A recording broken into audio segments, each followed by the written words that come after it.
This video tutorial presents a generic experimental procedure. Please consult your class notes for term-specific instructions. In Part 1, the temperature coefficient of resistance, or TCR, was determined for a micro-integrated heater/temperature sensor.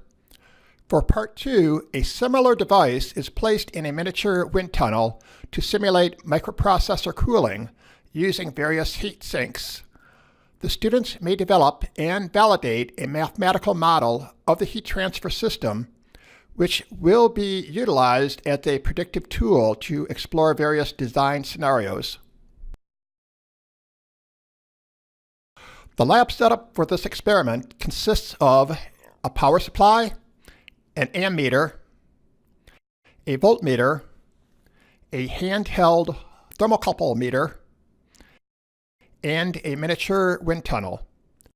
The silicon chip containing the sensor is nicely packaged with a brass thermal pad and wire clip to mount various heat sinks. Sensor resistance is measured using the same 4-wire probe method as in Part 1. The wind tunnel must first be calibrated. For improved repeatability, use tape to mark the position of the device.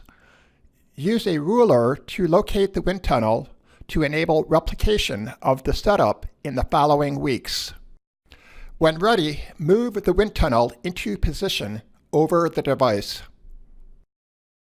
Press the main button on the power supply. To set the fan voltage, press the plus 25 volt button, then toggle the output on. Use the left-right arrow buttons to move the cursor position and turn the dial to set the value. Initially set the fan voltage to 6 volts. Power on the anemometer using the middle button. Measure and record air velocity at the current fan voltage setting. Devise a method to determine the average air velocity within the rectangular duct. Increment the fan voltage and repeat the velocity measurement. Do not exceed 12 volts, which may damage the fan motor. Plot the results to determine a relationship between fan voltage and average air velocity. Remove the wind tunnel and gently set aside. Mount the thermocouple on the brass thermal pad using tape to secure in position. The thermocouple wire is stiff and will require some fiddling to position properly. Once in place, apply a small dab of thermal paste to the tip to improve conductivity. When ready, reinstall the wind tunnel over the device. Power up the digital multimeter. Set to current mode, i.e. ammeter, by pressing the blue shift button, then DCI. Press the on button on the thermocouple meter and press T1 or T2 corresponding to the connected channel. In this case, the thermocouple is connected to T1. For the handheld multimeter, turn the selector dial to V to display voltage. On the power supply, press the negative 25V button, then toggle the output on. Set the bias voltage to 20 volts. Press the plus 25V button to set the fan voltage to the desired setting. Wait for the system to attain steady state. Once the temperature has stabilized, measure and record the voltage, current, and temperature. Continue to take measurements over the full range of air velocity.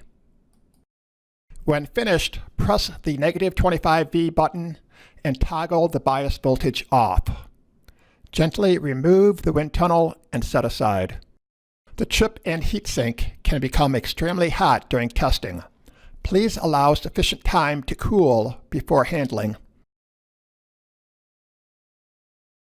A variety of heat sinks are available for this investigation. Select one heatsink and apply a thin film of thermal paste to the bottom surface using the provided wooden stick. A thin film fills the microvoids to improve heat conduction. Excessive paste will yield poor results by increasing contact resistance. Gently move the thermocouple aside and insert the heatsink under the wire clip. Reposition the thermocouple to contact the base of the heatsink. Move the wind tunnel back into position over the device. Toggle the 20-volt bias voltage back on. Repeat the previous experiment at varying air velocities while measuring voltage, current, and temperature. Use this data to plot and calculate thermal contact resistance and total resistance. For an improved measurement of thermal contact resistance, conduct the previous experiment utilizing the instrumented heatsink. The heatsink has a thermocouple mounted to the base using a thermally conductive epoxy. This is extremely delicate and should be handled with great care. When finished, please thoroughly remove the thermal paste from the heatsink using a paper towel. Return the heatsink to the storage bin. Gently clean the thermal pad of any paste residue. Recap the thermal paste container, and finally shut down all the equipment. Be sure to save all your data before leaving the lab today.